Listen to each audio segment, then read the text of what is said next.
Wrong way. Well, what is going on, everybody? Welcome to the Divine Light Podcast. It is Monday night, 7:30 Pacific Standard Time. And a good evening to you wherever you may be. I'm joined, of course, by my amazing live stream host, the one and only Robert Stanley. Robert, how are you, brother? I'm doing well, Jay. Thanks for having me. It's always an honor to be with you. As you know, this may be our last podcast. And then we are also joined tonight for the first time in our virtual StreamYard studio by the amazing Susan Walter, who, if you guys can see behind me right here, this is one of my guardian angels that she drew. Oh, yes. Last Tuesday. The name is so long you can't pronounce it, but it's Mandalis for short.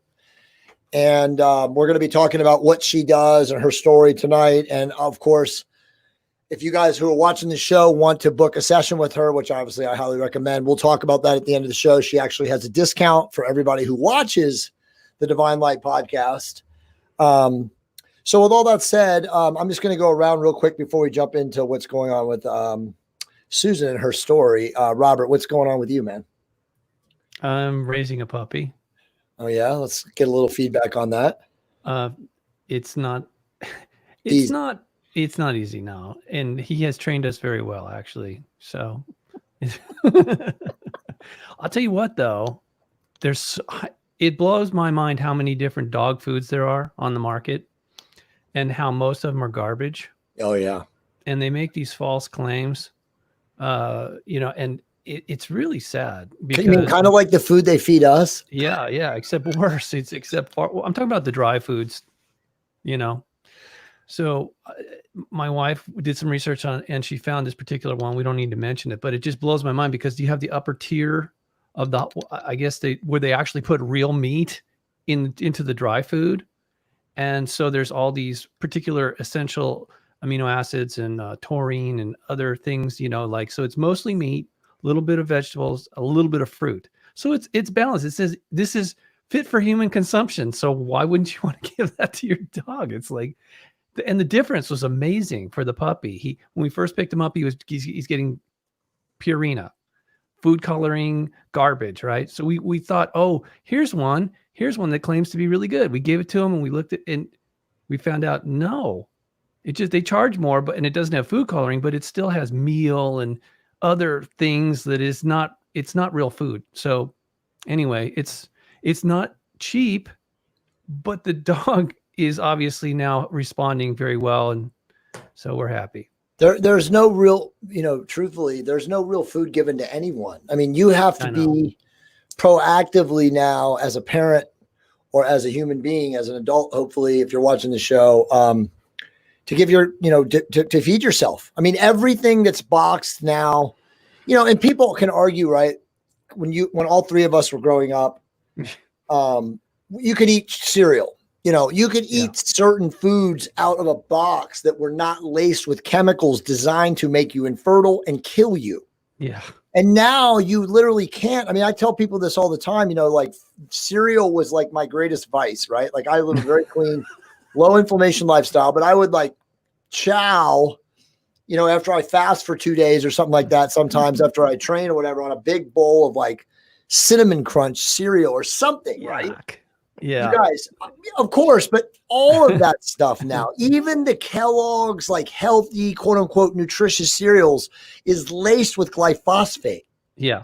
The chemical constituents that are now put in boxed foods are hazardous to human health. And it's just more proof that, our friends, the ones who love us so much, they do, are literally attempting to denature / alter our DNA, which, they've been doing from the beginning anyway, and now just overtly kill us and poison us. Thanks, guys. I mean, Susan, we're going to get to you in a second, I promise. Yeah, but like, sorry, we're just rambling. We don't ever talk enough, Jay.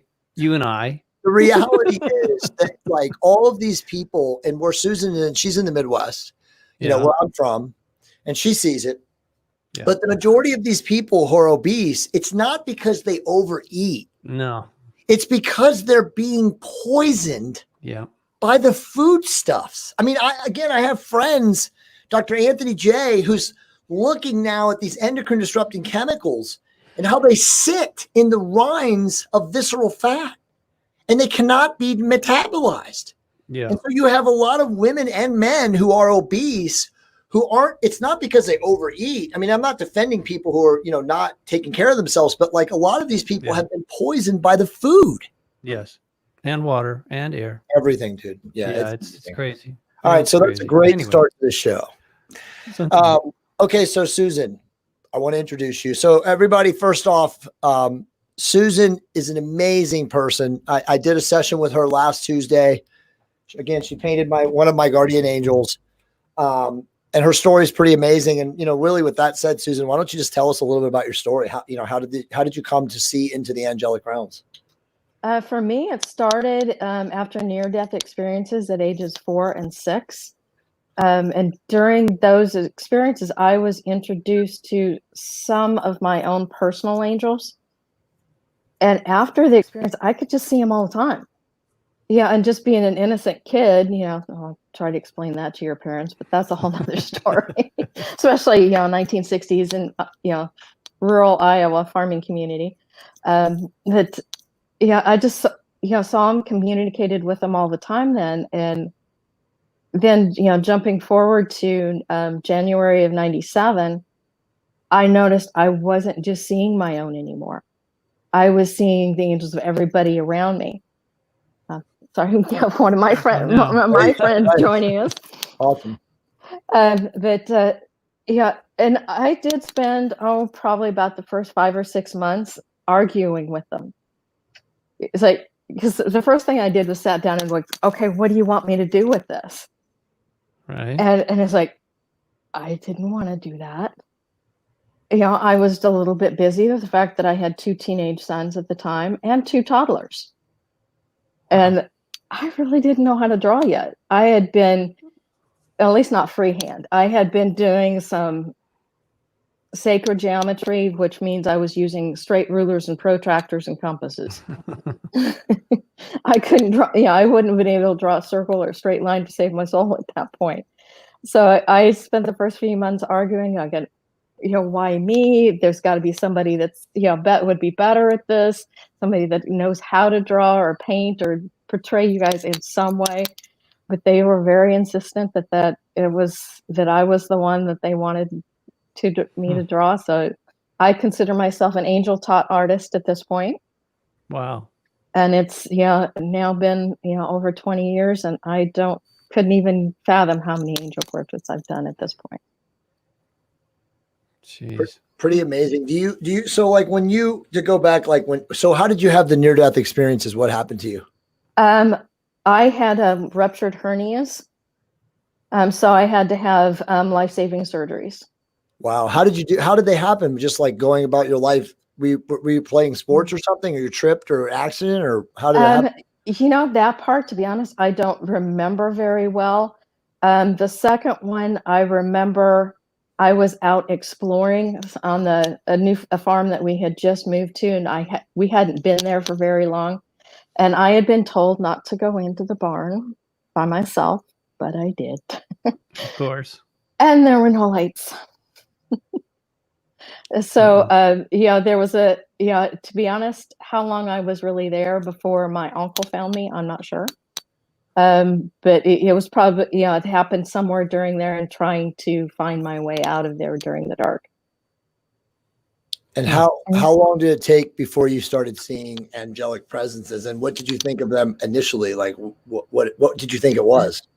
I knew exactly what it was. And it was immediately after, I was introduced to 3 of my own during the experience, where I saw them in probably, it was the most beautiful garden I think I'd ever seen in my life or seen to this date. And, these beings were, 15, 18 feet tall. Wow. And the trees that they were under were even so massive, not even they could reach the branches. Wow. So I would equate them to, at the time I had no idea what the redwoods were, but now I would probably, something in size compared to those.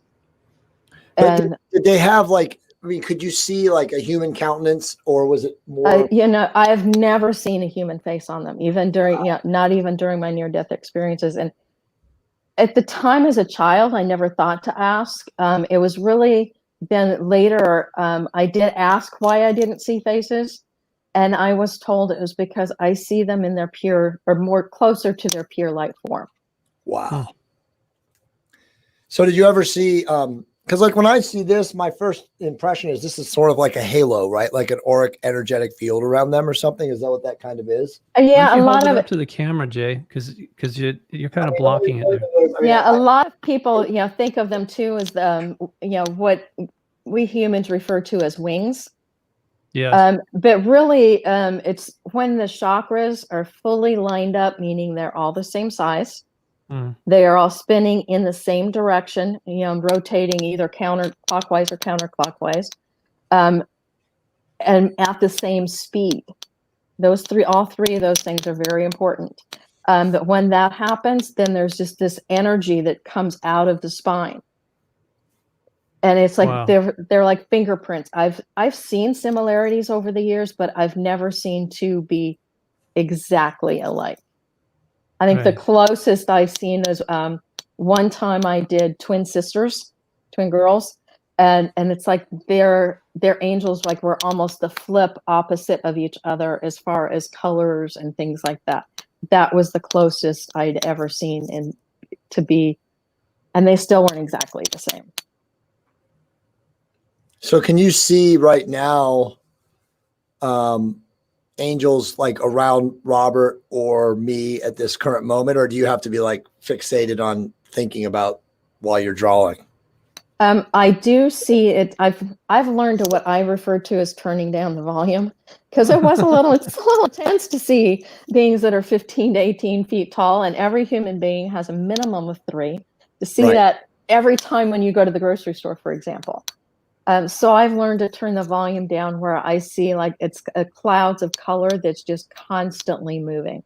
Almost, some people might equate it to like a snow globe, and that, just that color just rotating through there. So that's awesome.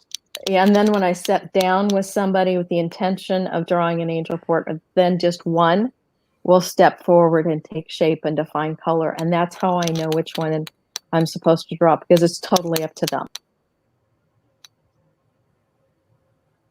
I want to share since we're talking about angel wings, I got to share something. There's this book I'm reading. I'm always reading a book, right? Or 2 or 3. Although angels are found in our world, they are not born of our world. And in truth, they do not belong here. They only visit us. They do not use physical laws, nor have to, as we do, because our laws are the only ones we have to live by. I feel they have little, if any, difficulty in coping with being here. However, the reverse is a different matter. When we try to deal with and function within their place and laws, we live in possibly the heaviest place and scheme of things. So it's difficult for us, to say the least, to come up to their level. But the point was, how could they possibly have wings? Because, there's always this question: if they have wings, how does it work? And he cites the, scientists said that there's no way that bees, especially bumblebees, said there's no way, according to the laws of physics, that they should be able to fly, and yet they're flying.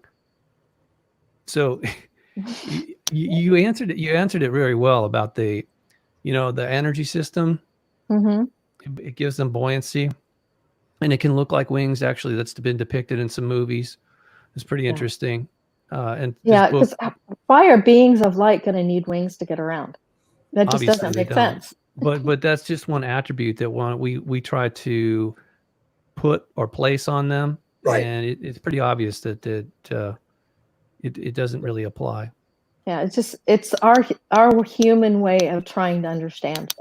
Right. In the ancient texts, Robert and I had talked about this on previous shows. If you saw an etheric being, right, in the air, right, materializing out of astral or the 4th or 5th dimension or whatever, then you would just instantly think that they would have to fly, because that's the only way you could correlate it. Mm-hmm. Yeah. So I have other questions. I mean, I have a million questions for you, but I mean, I want other people to ask you the questions, towards the end of the show. I mean, but I got to ask, because you're a person who's done a lot of readings or a lot of paintings, which you do both. Obviously, it's a similar thing. Mhm. What happens when you sense, and I'm sure you can, what happens when you sense a person who is not of the light? They still have angels with them. Because really, the main purpose and angels are with us is to help keep us kind of on track for the lessons that we want to learn and experience in this lifetime. We sat down with them before we take physical form and kind of set out a life path or a life journey. And so they're really here to help us, support us through that, and whatever that means. So can you, and again, I'm just asking, I have no clue. Can you sense when a person is not of the light when they sit down with you? I mean, I wouldn't think that you would really attract, being who you are, anyone like that. But then there's always like people testing people. But is that something that you can sense? Sometimes it is. It's, I've had some unusual experiences over the years. But I mean, you're obviously always doing it via computer, so you never would feel threatened. No, not always. I started out doing the, some of the very first ones I did were, especially when my children were still younger, I do, 3-4 times a year, I'd go to one of our local metaphysical shops on a Saturday. I couldn't tell you how many metaphysical and, fairs I have done over the years. I did one just 2 weeks ago. Right. Yeah, here in Kansas City. But so I have done many of them. Majority of them actually have been done in person. It's really just been since all of the events going on right now that I've started doing them through Zoom. So when you find a person that is not quote unquote of the light, I mean, and you see their angels still, like, do their angels give you like a vibe of like, hey, we're not happy? We don't know what to do with this person sometimes. Yeah. Yes. Do I get that? Yeah. Oh, yeah. But there's also been times where I'll give you an example. One time I met a young lady at a fair.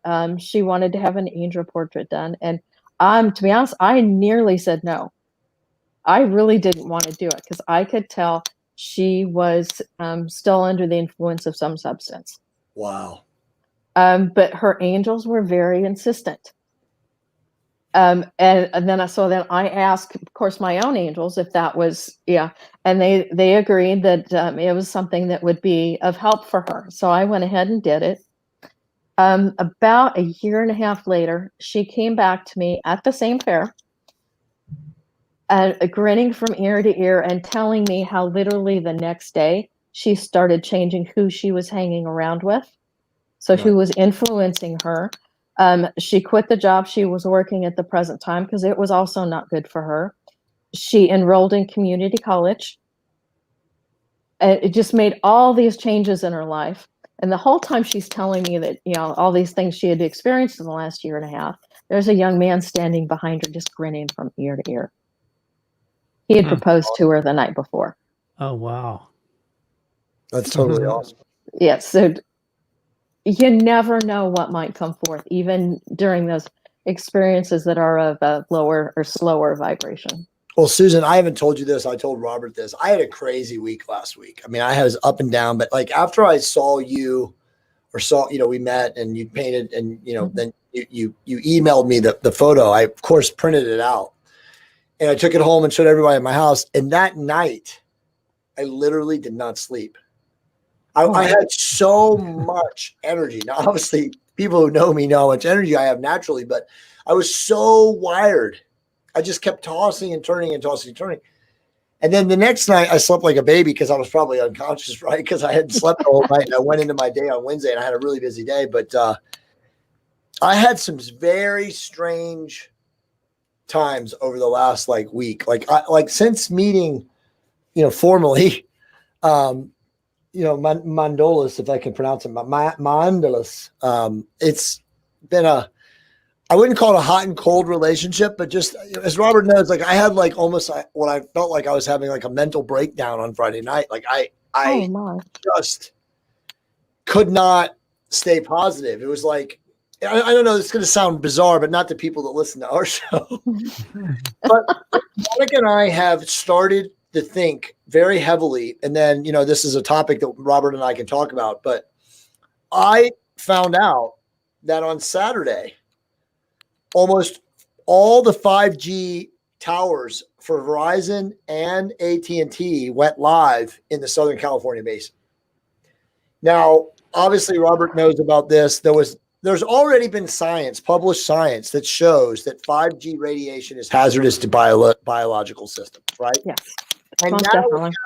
now we have medicine /PubMed /research peer review pulling the studies. It's so contaminated, so dark, so disruptive, so toxic, as Robert said. But I'm starting to think that any of us who are, in this movement playing a role in the light, we're probably being targeted. And if you're not turning off your routers, your phones, whatever that you have that's emitting this, EMF signal, you're going to get the rate. You're going to be, basically pulsed with the radiation. So, we've made a conscious effort the last 2 nights to turn everything off in our house completely. Now, obviously, we don't sleep with anything close to us. We're not silly. We do everything we can. But I'm telling you guys right now, if you live in a major city, we are now being pulsed extremely hard by 5G. Now, again, debate it or not, I'm not here to debate people. There's already published research. Robert sent me the thing today that was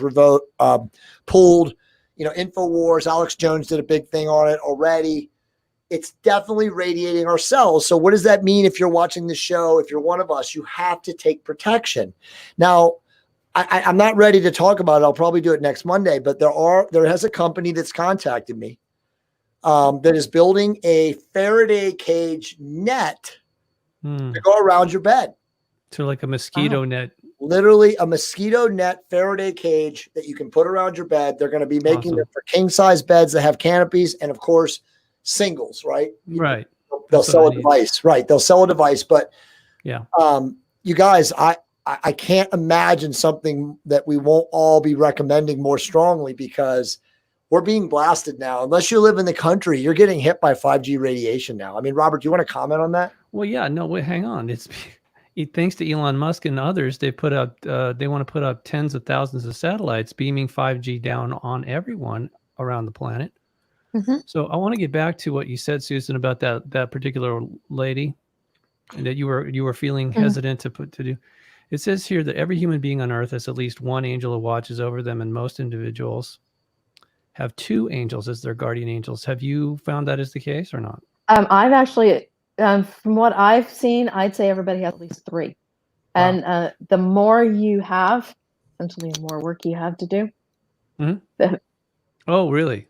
That's they're yeah, because they're well. So the original plan, my understanding is that God sent the angels here to watch over us, and this is what it says: guardian angels watch over us, and they defend us from evil. And it's interesting because the ones who are doing the evil actually were allegedly they were sent here to watch over us. Yeah, and somehow that whole thing got corrupted. So it kind of makes sense. It seemed a little excessive that yes. That's pretty good too. But I mean, I'm always trying to understand the context of this, and because I'm pretty sure that's important that we understand how we got to this point. And because why else would there be so many guardian angels for each person? My understanding is, yes, there are the beings that are referred to as the fallen angels, sometimes called the Watchers. But there's also another group that was recruited at that same time that are of the light and here to assist us. Okay. So yeah, and it's not really a battle that's taking place between them, but it kind of is. Yeah. Yeah. Yeah. And I think it's for our benefit. I mean, obviously nobody enjoys being tormented or deceived, but it's obviously making us stronger, not just physically but spiritually, don't you think? Yeah, and we all came here with the intention of experiencing duality. I see. Right. Yeah, it was a conscious choice when we were at the soul level. Sure. And not in these physical These machines or gloves. These flesh puppets. Yeah, that's another way to put it. Yeah, there's been many different terms used over the years. Yeah, meat modem avatar beings. Mm-hmm. Well, it's really simple. Robert knows. I bought a book recently, which is turning out to be utterly profound, and maybe it was just like right place at the right time for me, because I just came out of the Walter Russell books. But it's basically just the Gospel of Philip, and essentially, for people that are familiar with the Gnostic works and teachings, I think they're a little bit familiar with it. But it's really just the statements, the real literal statements of Jesus / Yeshua. And again, I know a lot of people are saying, Jeff Doherty, a lot of these people say that there is no Jesus. It was just a mystical being, an avatar being, Christos from Greek, whatever it is, it doesn't really matter. Ultimately, the statements from this book are as profound, if not as more profound than what Walter Russell says. And Robert, what I haven't told you yet, because I just finished that book today, is it's a simple read. It's like 120 pages. It's big fat text. Yeah. Is that the same statements that Walter Russell, makes is literally the same words of Yeshua, just spun a different way. And so to me, it's like, okay, well, here we have, these great luminaries, whether they're real or not, it's the sayings. The message is the same. And, I put a message on Twitter yesterday, is really paraphrased from the works of Yeshua. And again, it's Walter Russell, the same thing. But I mean, it basically says that, everybody's talking about ascension. Yeah. Everybody's talking about getting out of here. Is the world coming to an end? Is there going to be a micronova flash, blah, blah, blah. But very clearly, Jesus / Walter Russell / all of these avatar beings have said that ascension is granted when you recognize that I and the Father, or you and God, are one. Mm-hmm. That once you recognize that, and that God is inside you, there's no external Santa Claus, there's nothing external about God, that awareness, and then living with that awareness, as Robert says, being kind, caring, concerned, courageous, creative, all those things. Crazy. I got it fast now. Yeah. Live that experience. I think personally now that you do leave, you have a choice to not come back, but so many people never figure this out. And as you said, Susan, it's just lifetime of incarnating until you do. Hey, Jay, you'd also sent me something. Sorry, Susan. This was important. I think it's relatively important. You said a saying from Yeshua about being too attached. What was that? Oh, no. He says, be a passerby. Be a passerby. Okay. So there's a tripartite path. You can go left, right, or down the middle being neutral, not getting too attached. Exactly. One of my friends, wise friends, dearly departed friend now, Robin Falco, had said to me that the reason we call our stuff possessions is because when we get emotionally attached to it, it literally possesses us. We're always worried about our stuff. And so those things, that's on us. Nobody is forcing us to become emotionally attached to all the stuff here. Right. And so part of the ascension process you're talking about is knowing that you're a citizen or you're a child of God within creation, which it breaks all the bonds of, the programming here. Well, my name's Robert. I'm from California. I'm Jay. Blah, blah, blah. And I've got all these numbers and names, but no, I don't. No, I have none of that stuff. I'm a sovereign soul within the creation of the Creator. Exactly. Okay. So, and once I know that, that's my passport. And when my time's up here, I'm fine with that. Not a problem. I did best I could, and moving on. That's beautiful, and myself, all of us. I know we get caught up in that matrix material game, and when you get into it, even when you're serving others, but then you get caught up in doing, instead of just being.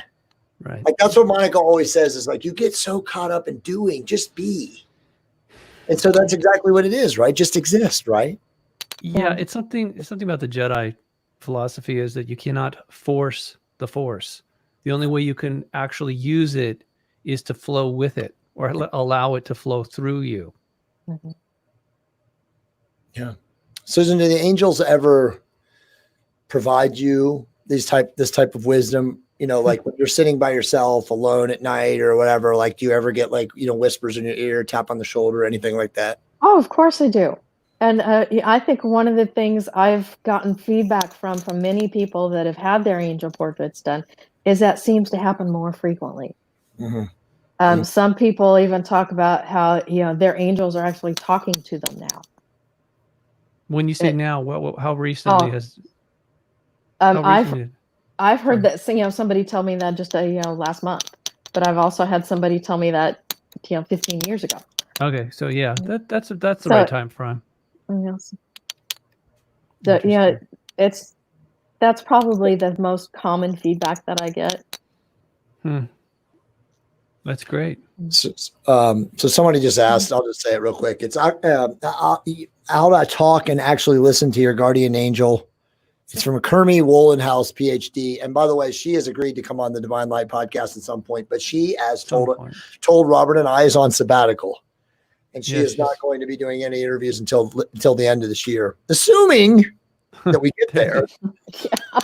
Yeah, well, if we don't worry about it. We'll be doing the shows in another dimension, so it's all good. There is no doubt about it. It is funny. I'm going to go around to both of you guys and ask your comments. I'll go to you first, Susan, but like, it's very eerie right now. If you pay attention to anything in the contaminated, the as Robert calls them, the cockroach clan controlled media, the cockroach controlled clan, or the cockroach clan control.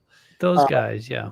I mean, if you watch anything, like somebody sent me last night, I'm almost at a point where I'm ejecting completely, but I saw a girl in Portland. Did you guys see that soundbite where she was like screaming at the cops? Oh, right. Yeah. I don't watch mainstream media. Yeah, don't. It was on the internet. Yeah, no, we don't either. We just get tweets and stuff like little that. Clips of stupidity. But I mean, sheer stupidity.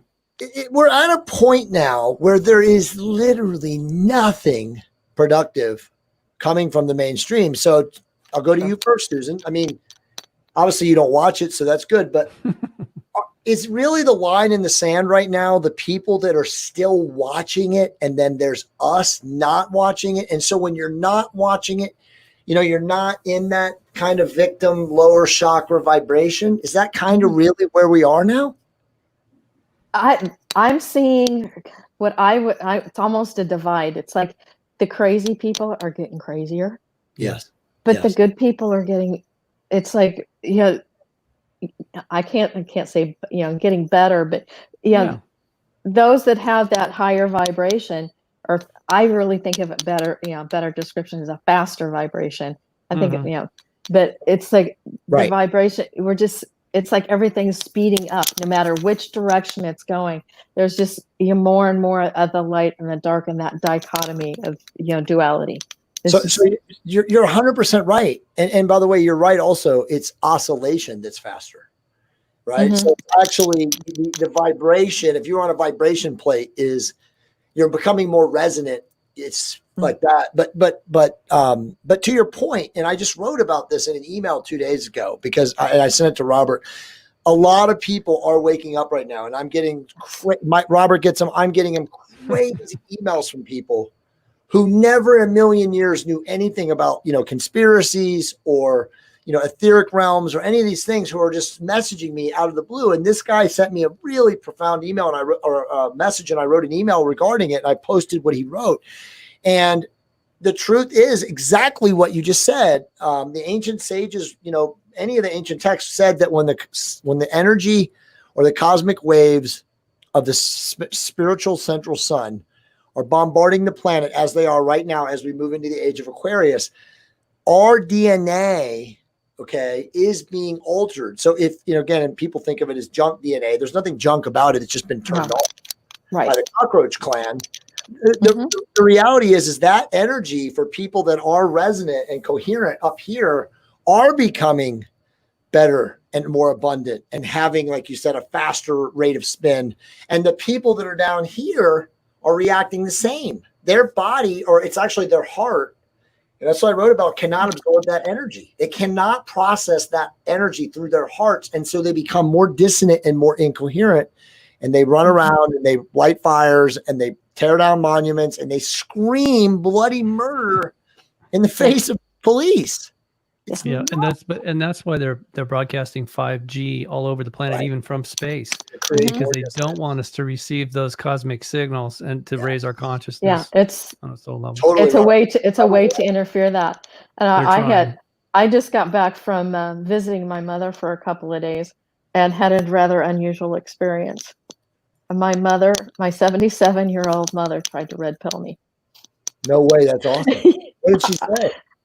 She actually started showing me some different videos, that were talking about, some of the different possible scenarios of what's truly happening right now. Yeah, What we're talking about in the truther communities.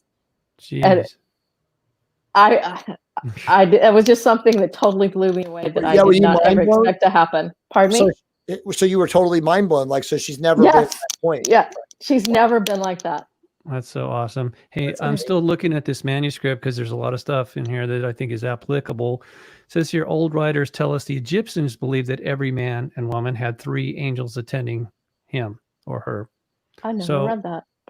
Yeah, this is, I should probably send you this PDF. It's only 450 pages, but only? Oh, gee. Yeah, but it's, here's the thing. It's not the quantity of the pages. It's the quality of the information and the intent behind it. And it's like, I'm being guided. I'm sure you could see my angels. I can't. I prefer not to right now. I know they're there.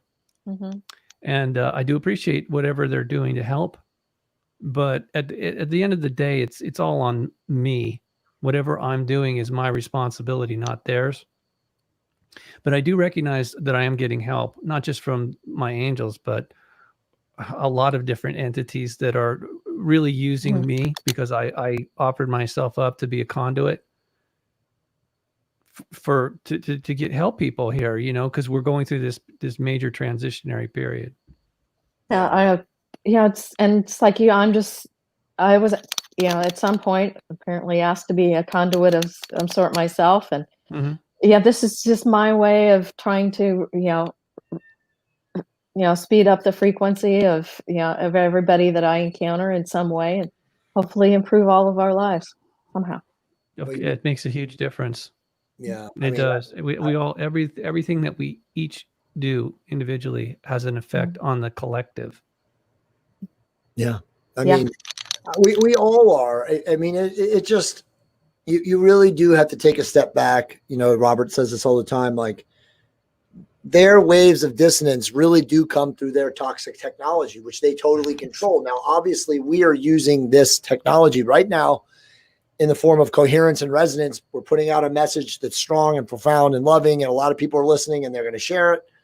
But if you get caught up in it, right, and you don't take breaks and get into nature and practice love and forgiveness and concern, care, and kindness, all those things with other people, you can literally get sucked into this. And I find myself, if I'm working and I'm just not taking a break because I'm so active. Now, yes, I'm creating and I'm connected to that divine energy stream, but the rays, even wearing the blue light can just overwhelm you. And I've now learned where I have to step back and I have to go outside and I get in the sun or in the daylight and I just, breathe Mother Nature, even breathe Mother Nature, the toxic air of Los Angeles. Oh God. Grounding is, grounding is one of the most important things we can be doing during all this. I have a tree in my backyard, and I found that there's lower branches that are just perfect for me to grab, sort of like a dowsing rod, 2 of them, one on each hand, and I just stand there and I look up at the tree and say, thank you for helping me connect to the cosmic web and increase my level of consciousness in a coherent fashion. And it's a really simple process, but it has a profound effect. I know one of the simplest things is and I know even I am guilty of this from time to time. How often do we not take the time to get off the sidewalk, to actually go outside, take off our shoes, and put our feet in the grass? Yeah, I force myself to do it at least once a day. Every morning, it's a ritual. I mean, we can't. I can't survive. I can't go into my day if that's not part of it, right? Yeah. Like it just depends. It's like every other day I shower in the morning and I shave, and I have like a 15-minute binaural beats thing with a Bluetooth speaker in my shower. And then I go into the sun. Hopefully, if there's sun, we have June gloom sometimes out here, and that sun doesn't come out till like 1 or 2 in the afternoon. But feet in the grass, dogs. It's a ritual. I mean, you really at this point, you're right. All of us. We all say it repeatedly, but it really does bear to mention that every single day you have to be grounding. You have to be in nature, whether it's feet in the sand, feet in the grass, feet in a stream, feet in a field. I mean, if you're in the Midwest, just walk out into a gigantic field, crops or whatever, and just be around God's creation. Because that, as Robert and I, when we went through Malibu, I mean, you can literally hear, the universal field, the source field in nature if you shut up and become completely silent and still. Yeah, it's a matter of unplugging from the web of lies, the toxicity, and plugging into the cosmic web of light. Have you ever heard of the Feast of the Guardian Angel, Susan? I don't believe I have. I have not either until I was sitting here and reading. I'm casually glancing at all these incredible revelations of this book. It's got a weird name. It's kind of not important. Eventually, it'll be in my angel archive, with everything else that I have. It's taking me a while. I'm not hoarding, okay? It's just I'm only one person, and so sometimes it's hard to but anyway, Feast of the Guardians. The Feast of the Guardian Angels, it was allegedly on March 1st, and it was observed in Spain, and then was later admitted to the Roman calendar in 1608, and then the date was changed. But out of curiosity, does it say when it was changed to? No, it doesn't say that. I'm just kind of, but you know what? I'll look that up later, or somebody else can Google that. The Feast of the Guardian Angels is also in Latin. It's pronounced Angelorum Custodum. So I know that we do this Valentine's Day, but about angels, but it's ridiculous how they've turned it. They just distorted all that, perverted it. There's the reason I'm bringing it up is because I think we have to establish a healthier, more open relationship with them. That's something Gina and I've been working on since April, and because they do want to help. That's why they're here. Oh yeah, and they also like it if we ask. Oh, that's huge. Some times they need permission. Yeah, that's exactly right, isn't Jay? Did I say that? That's all we say. I mean, I don't know if you heard me say this, Susan, but that's what happened one day in the first week of April. I woke up and had a knowing. I had a message, and that was that the guardian angels, the good angels of light, were asking me to remind everyone who is still in the light here to ask them for help when dealing with the fallen angels, because they need our permission. Otherwise, there's restrictions that exist because so many people, not everybody, but a lot of people on this planet have an alliance. They're collaborating with the fallen angels. Some of them don't even realize it, but most of them do. That's right. So there's this problem. There's this, and it's not that they're going to do everything for us, but the way it was explained to me was, if enough of us start asking for assistance, then they will certainly take action at a much higher rate or level to impede the actions of the fallen ones, because they can deal with their own, the fallen ones. The angels of light can deal with the fallen ones. We cannot. We can deal with their minions. We can deal with the lower level ones, like I can think of, like, I don't know, Bill Gates, right? George Soros. What? Fauci. Oh, please. So anyway, but yeah, no, you're right. There's a lot of very low level souls that are participating to keep us enslaved, and so this is part of the process. But the time is short for this to wrap this all up, in my opinion. I mean, I think we all feel that, right? I put Julie. Hi, Julie. Thank you for watching. She said heavy energies lately have to serious work to raise frequency. There is no doubt about it. Both my wife and I are very intuitive, and we have both woken up, like I said, with that heaviness, right? And again, whether it's 5G, in a major city, and they're just, pounding us now. I mean, I honestly have had times where I felt like I know it sounds crazy, but I mean, I've told Robert this. It feels like thoughts are being implanted into my mind. I'm thinking, like, not depressed. I mean, I guess kind of depressed, but just like negative thoughts. And I'm like, my life is amazing. And I'm, resonating, very high, manifesting golden age, but I still have these. And so it's like, have you ever thought that that's what they're doing right now? And of course, if your flame burns brighter, then you're a bigger target. So, I mean, all of us have to, as you guys said, we have to ask for help from our angelic friends, and we must ground ourselves every single day now. I cannot imagine that there is a more important thing to do than to getting into nature and letting Gaia, Mother Earth, soothe us, because we are under literally toxicity levels we can't comprehend. I mean, it's like Robert said, there's other things you can take. You can use carbon 60. I mean, there are things that you can do, but for the average person, they don't know what that is. They can't get that. Your best defense is Mother Earth. It's free. Yeah. Well, and asking for assistance. That's the whole reason we're doing this show, is to help people understand it's okay to ask for help. It doesn't mean that you expect them to do it all for you. There's some things that we need to do as well. We got to participate in the process, right? Exactly. Yeah. But and so many people is like, well, how do I ask for help? How do I talk to their friends? You guys all, both have said it at different times during why we've been talking this evening. Just talk to them. They're like they're your friends. They have known, some of your angels have been with you multiple lifetimes. Mm-hmm. There isn't anything they haven't seen you succeed at or fail at or whatever you want to think of. Yeah. They've been there through it all, and they're still here. They're still here to support you. They're still your friend. So talk to them just like they are. Mm-hmm. Yeah, we're all related. We come from the same source. So just because they're in a slightly different form, they're just another type of consciousness or soul. Mm-hmm. And that, yes, of course we can relate with them. But it is kind of weird, Susan. You got to admit that the fact that we can't see them and they can see us, that's a little bit disturbing. But they live in a frequency, and in that faster frequency where there is no what we think of as attachment, and no judgment. They could care less if you've got that extra inch around the waist, or that or whatever. So true. They got a few more gray hairs than you'd like to admit you have, or whatever. Yeah.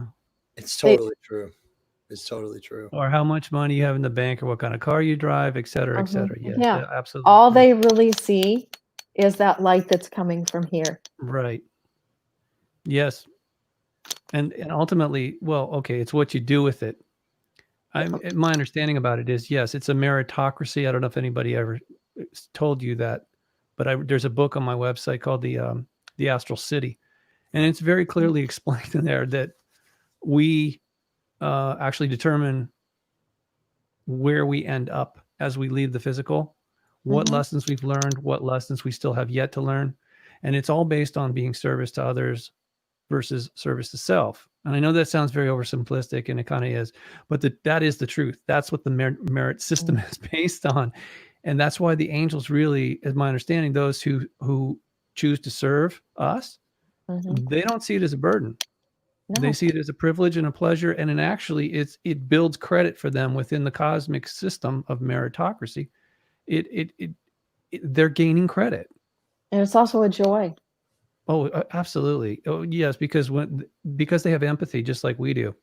When they feel our joy is their joy. Okay, that's and that's why I said it's family. It really is family, because you can't. I mean, you could kind of do that with strangers, or so-called.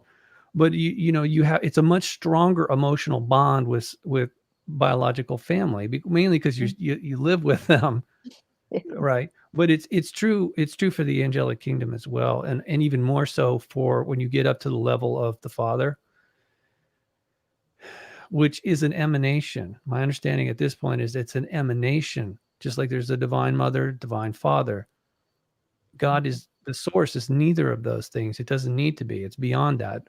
But it manifests aspects of itself and projects those things into this realm. Right. So it's just like when you come into contact with them, I think it's a little bit beyond just the angelic realm. They're not just helpers. They are really there's something hyper nurturing about them that Mhm. It's really hard to explain in a way that, most people can appreciate. I mean, I could tell you stuff that had happened, but it doesn't, until it happens to you. It doesn't. First of all, it probably won't make any sense, and second of all, it wouldn't. Why would you care? Why would anybody care what happened to me? It's more what happens to each one of us individually, our personal relationship with the Creator, all aspects of the Creator and creation. It's absolutely amazing.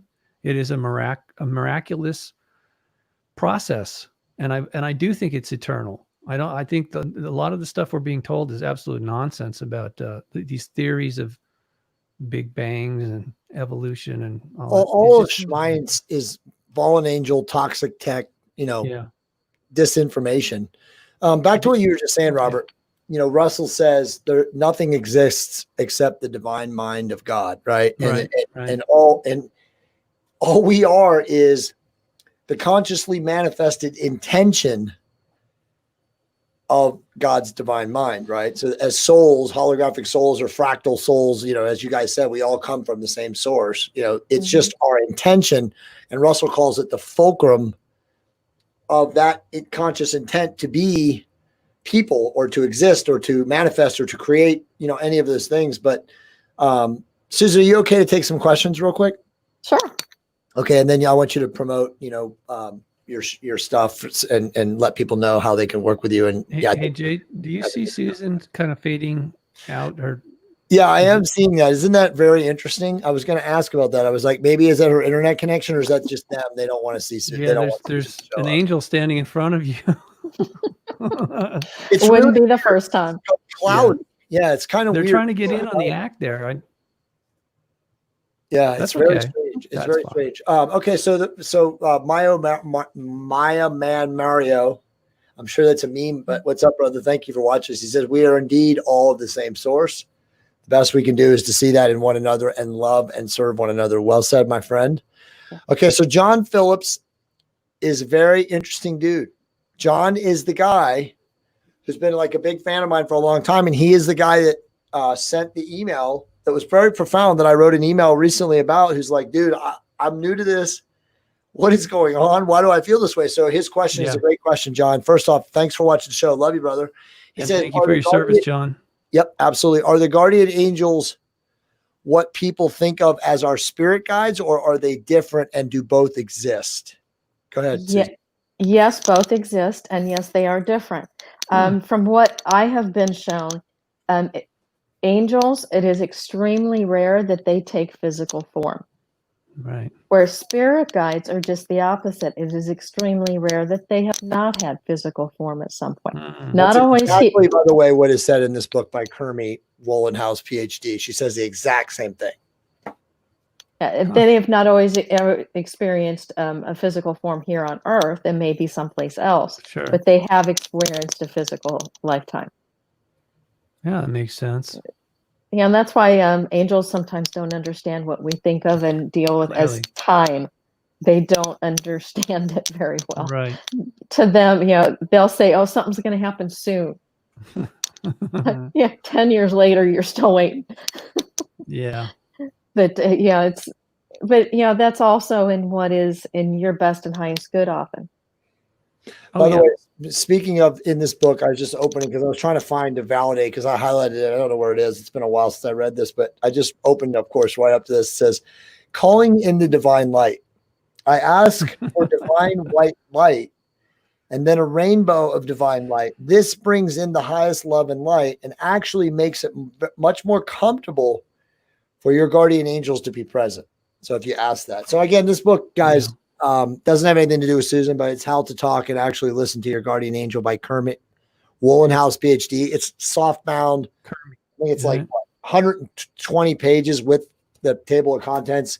You can probably get it on Amazon for like $8. I'll put a link into the show, but let me ask some other questions real quick here. So here's one from Mommy Phoenix and Hank Danger SquarePants. That might be the best name ever on a YouTube channel. Yeah.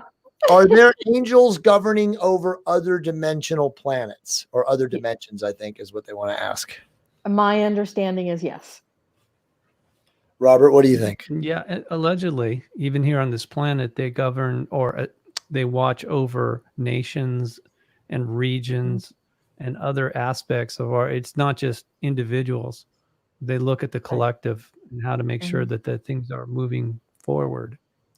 So here's also a good one. So Robert, perfect timing after what you sent me about the false light thing today. So Larry H, who's a new fan of the show, thanks Larry for watching us. He says remote viewing has shown souls intercepted by grid around planet to act as angels and trick you into a forced reincarnation. Memories are brutally wiped.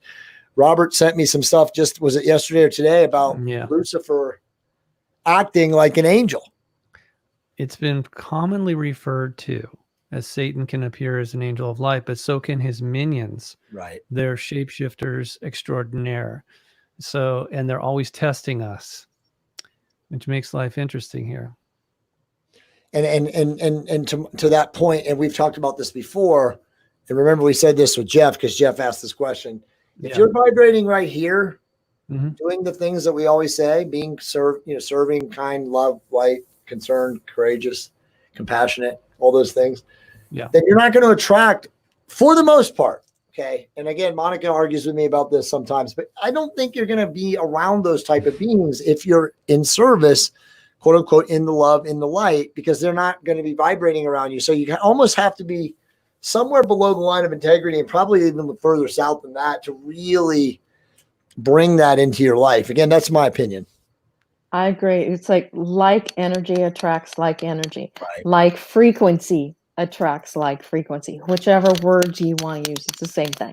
Yeah. So, but just to elaborate a little bit, my understanding is that these fallen ones and all their minions, because they're at such a lower level of dissonance, that when they're around somebody who is resonating on a higher frequency of love and light, it repels them. You don't even have to try. Actually, in fact, focusing on them can attract them. Whereas if you're focusing on the higher powers and the angels and, just being a very highly resonant soul and declaring your sovereignty as a child of God, they freak out with that. That's actually like raid to them. They can't handle it. It just makes them so uncomfortable they have to leave. Very well said. Totally. Absolutely. Totally. Okay. So there's some other ones. Okay. Here's one. And this is an interesting question for you, obviously, Susan. Is the angel presence getting stronger now? In my opinion, yes. Yeah, I would sense that too. Yeah. I sense that. And I oddly think, even the frequency of the planet it's been fluctuating and raising and speeding up, and the activity of our sun is all supporting that. Yeah. Yeah, 100%. Here's a good one, Robert. It's again from Larry H. And this is before he started watching our shows back in the earlier parts when we went deep on this. But what interaction exists between them, aliens, and us? So it is our belief, Larry, that there are no aliens, truthfully, that it's just minions and divisions of them acting like aliens. And if you watched our shows, I don't know, what was that, Robert? End of April, early May, when we talked about the Fall Brothers. Yeah. We talked about higher entities. What's the group? The Collins Elite. The Collins Elite. Yeah, the Collins Elite was this, interagency task force from the United States government that evidently, according to Robert, still exists covertly, who has figured out that all of these quote unquote beings, and Robert has something he probably wants to share about what he heard today on what's his name show, Alex Jones. You're not supposed to say that on YouTube. Oh, okay. Didn't you know that? He's banned on YouTube. I should say the AJ show. There was a reporter, an independent journalist on with Alex today talking about, the world affairs. And let's see. I got it on the phone here because I was texting it to Jay. This absolutely blew my mind. I could play it, but I don't think that's a good idea. Really, because they will ban this show. They will ban this show if I do that. So hold on. There's Jay Campbell. But this happened today, and I tried to get on to talk to them. I've been getting on a lot of shows, and including my own, talking about this thing about the fallen angels and our relationship with the benevolent angels, etc. Because I told them I would. Oh, I guess I didn't mention to you. They asked me to do this, and I agreed. But they also told me, they made it very clear that there was going to be opposition to it. The fallen ones, once I started talking about them, they were going to be very unhappy, and that I should basically be prepared to be kicked off the air at any time, right? So hopefully it doesn't happen, but I've already run into some rocky road on this. Jay and I both know. Oh yeah. Right. We've kind of upset somebody's apple cart. Anyway, today the journalist said, when they were talking about these people that are, trying to vaccinate us and 5G us and whatever, right? Mhm. He said that there's the demonic global players we see today believe they are descended from the Nephilim bloodline of the fallen angels. Now, you got to understand, millions of people are listening to that, and a lot of them had never heard that before. And he was very, very sincere, but he said, whether there's any truth to that or not, this is a network that has been built, and you have all kinds of people participating from both parties. Right. And he said they are serving Archangel Lucifer, or whatever you want to call him, because he's got a lot of, probably like 50 names, like the rest Probably of the Anunnaki, 50 Elohim, names. whatever, Mendrix. They've got a bunch of different their titles. The more important you are, the more titles that you have. So he says, but that's what all the child sacrifice is about. That's what all their symbols are, etc. I tried to get on a couple of weeks ago to say the exact same thing, and the call screener hung up on me. And yet, the news got through anyway. So a big F you to the fallen angels. You guys are toast. Everybody knows who you are, what you're doing. So you're screwed. Absolutely screwed. You're only going to get the low-level souls that have basically already agreed to work with you and be your little stooges. And you're not getting the rest of us. I mean, because this is why we do these shows, is to help wake people up and help them to be strong enough to resist this takeover, this harvesting of souls into the demonic empire. I want to make a point that you just said, and I'm glad you said what you said, because I wanted to say this tonight because I'm dealing with this in my personal life right now. My 7th grade daughter is now excommunicated from the public school systems of LA because she's not been vaccinated, right? Yikes. And I'm very outspoken. I have some of the smartest people in the whole world that are obviously anti-vax physicians. You met one of them, Dr. Jim and Robert. Yes. You know him, Del Bigtree. The other guy that wrote the book, I forget his name, is like he consults with me on his hormones. I can't think of his name right now, but he wrote like the most famous book on anti-vaccinations. It's over against my wall right here. But at this point, and this is a personal opinion statement from Jay Campbell, and obviously you don't have to agree with this, but if you are an educated person right now on planet Earth and you actually have consciousness, you are vibrating, let's just give you 350 or bust, and you still do not understand how evil all vaccinations are, then you got work to do, because there is zero validity or proof that any vaccination ever in the history of the United States has done anything productive for human health. I mean, I can prove that even the what do you call it? The polio vaccine, the Salk vaccine, gave a lot of people polio, was fraud.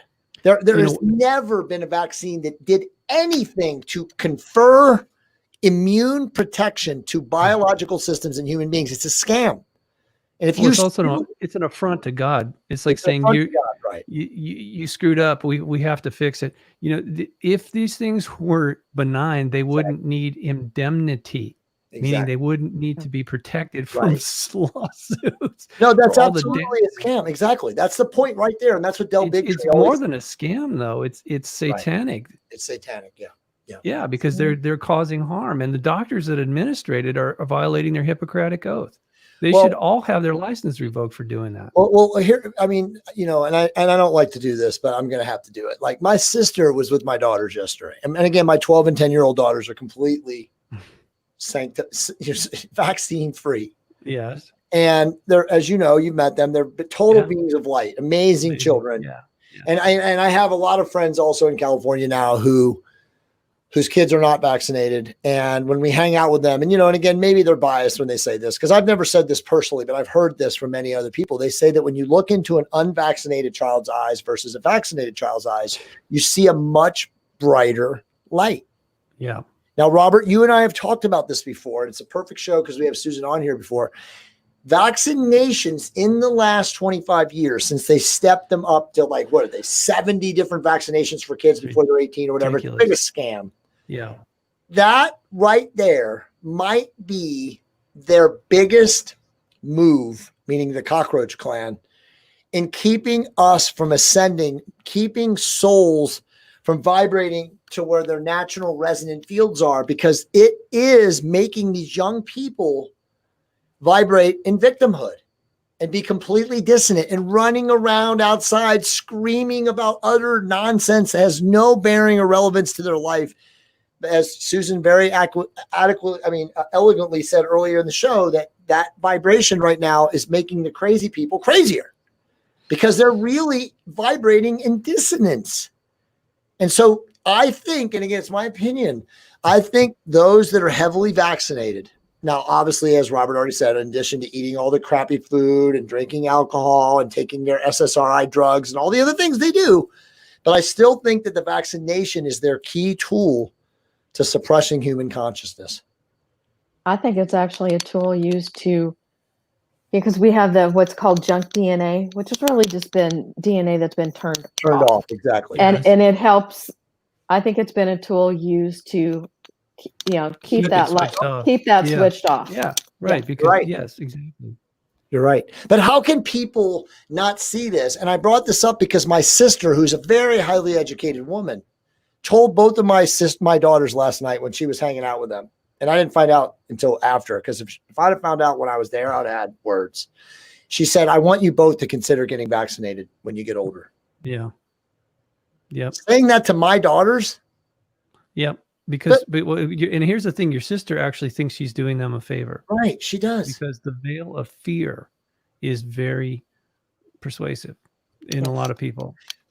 But again, there's peer pressure. You are right. But Robert, again, I'm taking the point of like the educated, sophisticated, affluent college degree person and saying, I get 10 years ago, you being a sheep, right? But now there's so much information online readily available of resonance. Yes. How can people still be so dissonant? Is it because of what you're saying? They're choosing to stay asleep? Unfortunately, that was what was shown to me in 2013. Yes. Yeah. And here's the thing. I said this many times, and it's not a great analogy, but it's like people that have been in prison too much of their life. Stockholm syndrome. It's similar to that. Yes, you have that problem, but also there's prisoners talk about we're outside. They call it the world. They say they can't function in the world. They're very uncomfortable outside of their prison.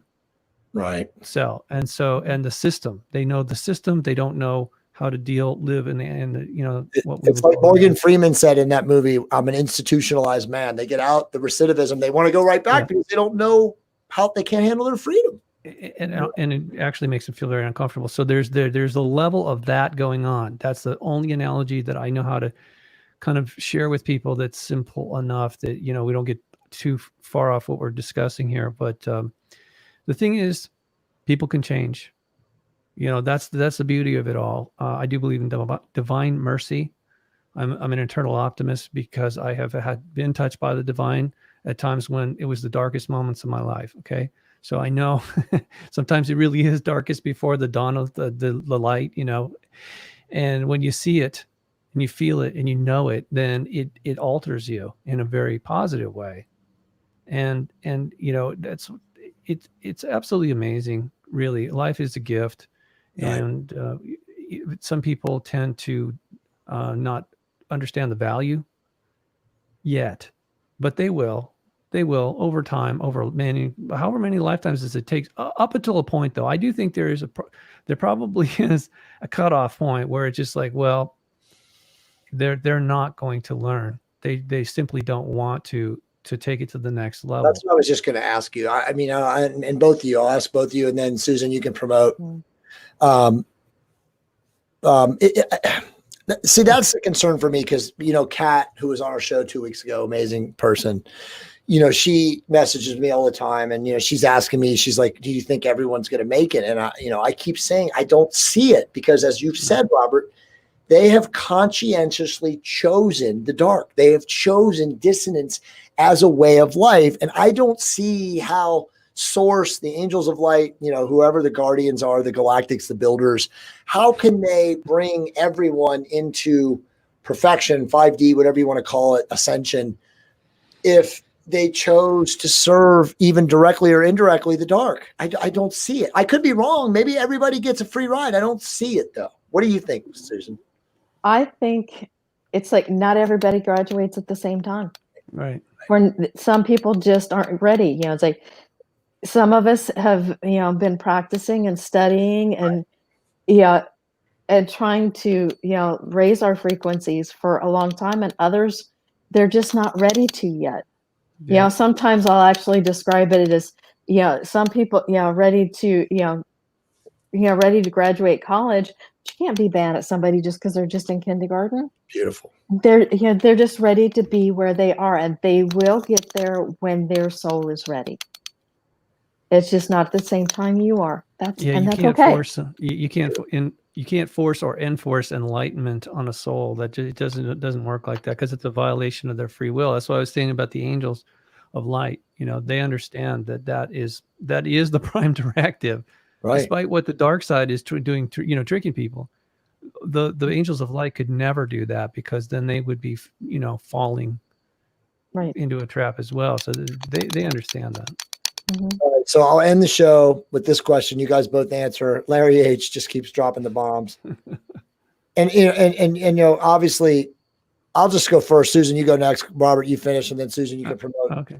I don't think any of us know this answer. No.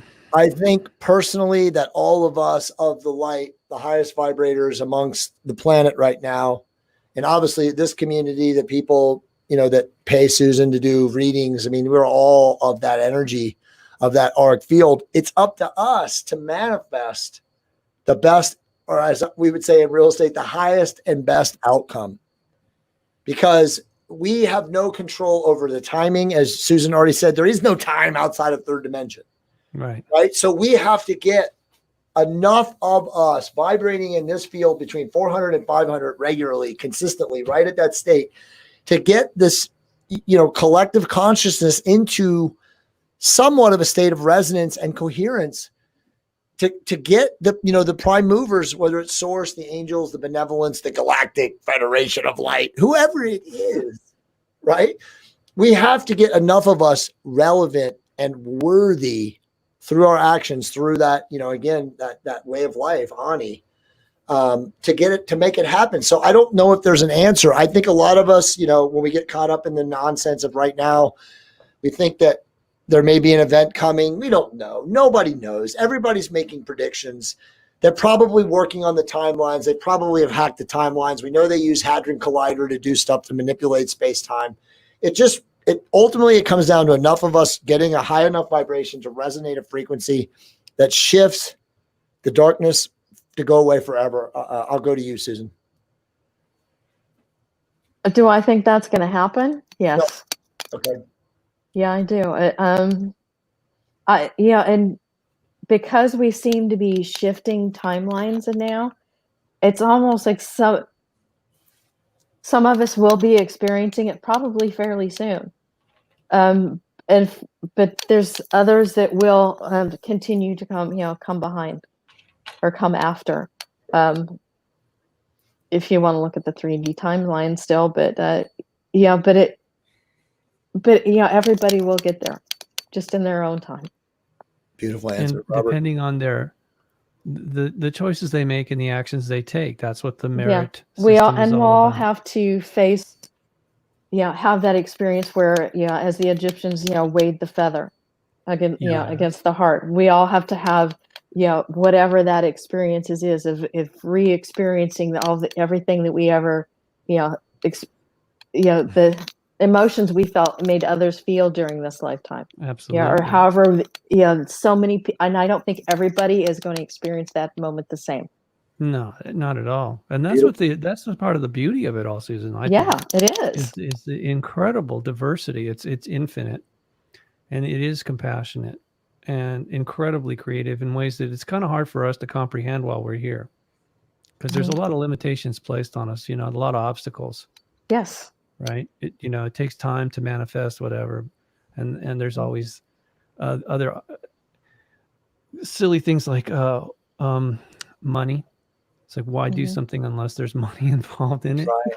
Right. That kind of That's their greatest tool, man. That's their greatest lever. It really is. yeah. I don't think it's the root of all evil. They say that it's the love of money, but it really is a necessity in this system, and that's why I keep bringing up about the merit system. In that book, The Astral City, it talks about, and I found this fascinating because having traveled to so many countries in my life so far, it said, if you're here on Earth and you're going to go to a foreign country, you have to exchange your currency, right? Naturally, in order to fit in and with the local custom. But what sort of currency would you use when you're off world, or when you're out of the physical realm, in the astral realm? What would you use? It's not money. So what is it? It's it's your permanent record of everything that you've done, like I said, all the past deeds, all the choices you make. Remember that statement, Robert? It's the record is equal. The love you make is equal to the love you take. Yes. Well, and some people call it the Akashic record. That to me seems very nebulous and impossible to verify. But I do believe that there's a system in place that allows for a credit to be given to a record of all the deeds that you and I have done throughout all of our lifetimes, that distinguishes us as a being, a sovereign soul. And of course we make mistakes along the way. And but for the things that we do correctly, in the bigger scheme of things, I'm sure we're credited for that. And that's what allows us to move. Again, like in a classroom, when you pass a test, you move to the next level, and not before. Right. So I agree with that. I would say that all three of us have been around a long time, probably, to get to this conscious awareness level. I don't think, and I'm sure there are, anomalies and variations, but I think that your soul has to go through a lot of, progressions and experiences to truly get to this awakening level. I said we were going to answer, but John is motivating me here, and he's, a newbie waking up. And so I feel like all three of us should do a good job of answering. And by the way, Susan, you've been amazing tonight. Yes. Thank you, Susan. Thank Your you. answers have been awesome. Okay. So the final question, and then Susan, please tell people how they can work with you. I'm not sure if either of you guys can answer this, but it is a question that has bothered me for a long time. And I'll go to you first, Robert. Why do people's spirits get trapped here after death? It's what we were talking about before. The attachment. Right. They have unfinished business. They don't realize that. Part of it is emotionally. It is unfinished, and they just have to. They feel like that's how they're going to resolve whatever the issue is by sticking around. It doesn't really work like that. They will eventually, though, they'll find out when they get frustrated and they realize they're not achieving the goal, whatever it may be, the resolution of a particular problem. They will ask for help, and that's where the angels come in. Or what some people would call angels. The assistance will come if you ask for it, and you genuinely, sincerely are ready to learn. They will take you to another place and show you how you got into the mess and what you need to do in order to resolve it. And sometimes that means coming back into another family or the same family, or eventually you're going to go, even if it's not with the same people, you're going to go through the same events until you learn that particular lesson. In other words, it's what I said before. You cannot move to the next level or the next grade if you're in school unless you've passed a certain number of tests. So if you consider each lifetime is a grade in a school, some people are held back. Some people drop out entirely.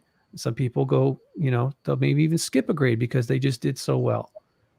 Like you said, Susan, it's really, it's not a one size fits all. Everybody's moving at their own pace. But the great thing is we do have a lot of help, and we should ask for it when we need it, but also realize, like when you're in school, no one can do your work for you. They can tutor you. They can show you where to find the answers, but they cannot give you the answers and do your work for you. Hope that helps. I love you, bro. That was an amazing answer. Susan, follow up. I think the biggest thing we need to let go of is self-judgment.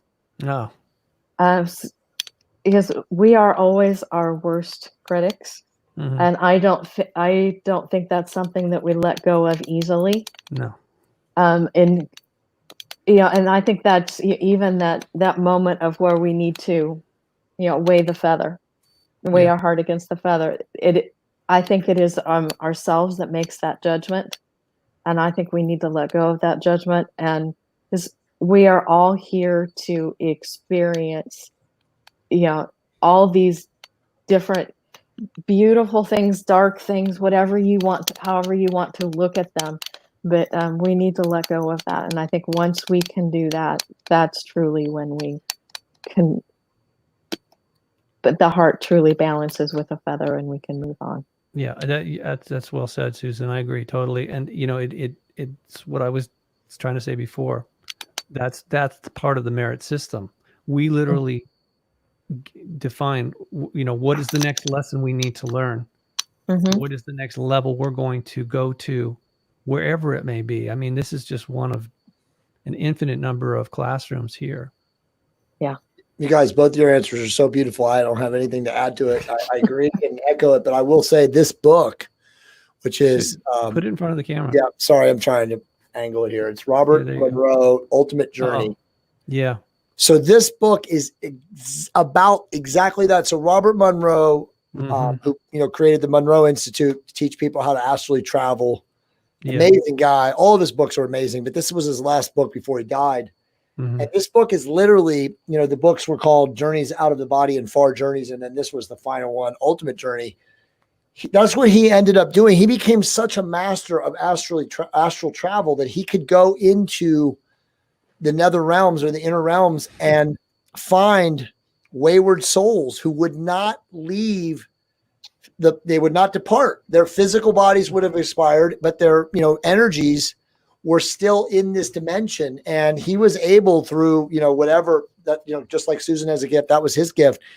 He could go to them in astral form and say, dude, or, lady, it's time to move on. It's okay. You can detach, as Robert said, from that physical expression or that being that is no longer here. And so I would highly recommend, John, if you really want to go deeper on that subject, get this book, Robert Monroe's Ultimate Journey. It was a fascinating book. I probably read this book 10 years ago, but it's really, really good. Okay, so to end the show, Susan, tell people how they can work with you. I think you were going to offer a discount. And before you say, I just want to say, I did this. I highly recommend this. My wife wants to do this now, and I have like 6 people that are like, hey man, can you send me an email? Can you introduce me personally with an email? And I was like, well, first she's going to be on our show. So watch the show, listen to her, all that stuff. But I have a bunch of people. So anyway, please tell us how people can work with you. Thanks, Jay. But my website is susanwalterart.com. You can find me under that on Facebook and YouTube and Instagram as well. But the discount Jay was mentioning, it'll be 15% off for the first 25 people. And the coupon code that you use during the checkout process is just J15.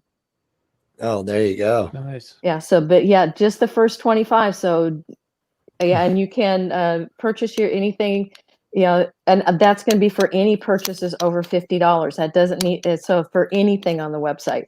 So that's some of the art behind me. That could be for an angel portrait. That can be for anything on the website. So is that banner right there, right, that I just created on the fly?